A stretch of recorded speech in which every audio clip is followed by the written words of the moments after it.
Hello friends, ఇప్పుడు నేను చెప్పే మాట వింటే కొంతమందికి పాజిటివ్గా అనిపించవచ్చు, కొంతమంది నెగిటివ్ అనిపించవచ్చు, కొంతమంది మా గురించే చేసింది, పర్టికులర్గా పేరైతే మెన్షన్ చేయలేదు కానీ ఖచ్చితంగా మా గురించే చెప్పింది అనుకోవచ్చు. నేను ఒకటి చెప్తా చూడండి. ఇప్పుడు నేను ఒక లైన్ చెప్పినా అంటే ఆ లైన్కి బట్టి మీరు ప్రవర్తిస్తేనే కదా మీకు తగులుతుంది ఆ కొటేషన్. అవునా కదా చెప్పండి. కాబట్టి మనము కరెక్ట్గా ఉంటే ఏ లైన్ కూడా మనల్ని తగలదు.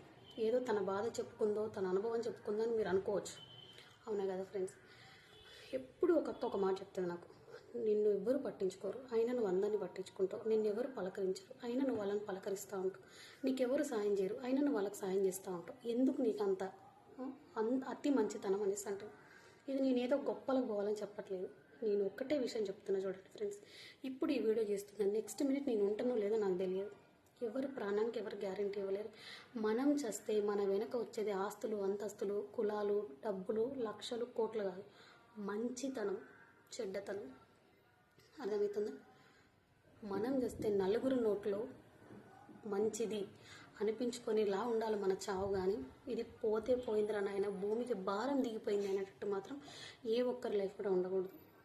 నేను లిటరల్ చెప్తున్నా, నేను చిన్నప్పటి నుంచి ఎన్నో కష్టాలు, నేను చెప్పలేను, ఒక ఆడపిల్ల పడని ప్రతి ఒక్క కష్టం నేను పడుతూ వచ్చిన కాబట్టి వేరే వాళ్ళు సాయం అన్నా, వేరే వాళ్ళు ఏడ్చినా, వేరే వాళ్ళ కష్టాల్లో ఉన్నా నేను చూడలేను.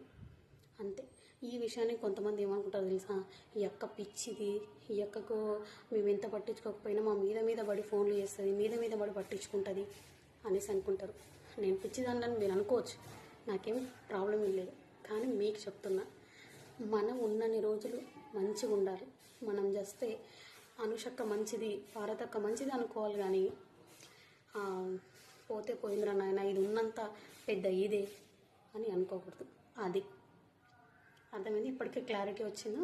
నేను ఎందుకు మీతో కష్టకాలంలో ఉన్నా, మీరు ఏ పరిస్థితిలో ఉన్నా నేను ఎందుకు తెలుసా పలకరించేది. అందుకే ఫైనల్ ఒక విషయం చెప్తా ఫ్రెండ్స్, నా ఇంటికి నా శత్రువు వచ్చినా నేను మర్యాద చేస్తా, నీళ్ళు ఇస్తా, కడుపు నిండా అన్నం పెట్టి పంపిస్తా.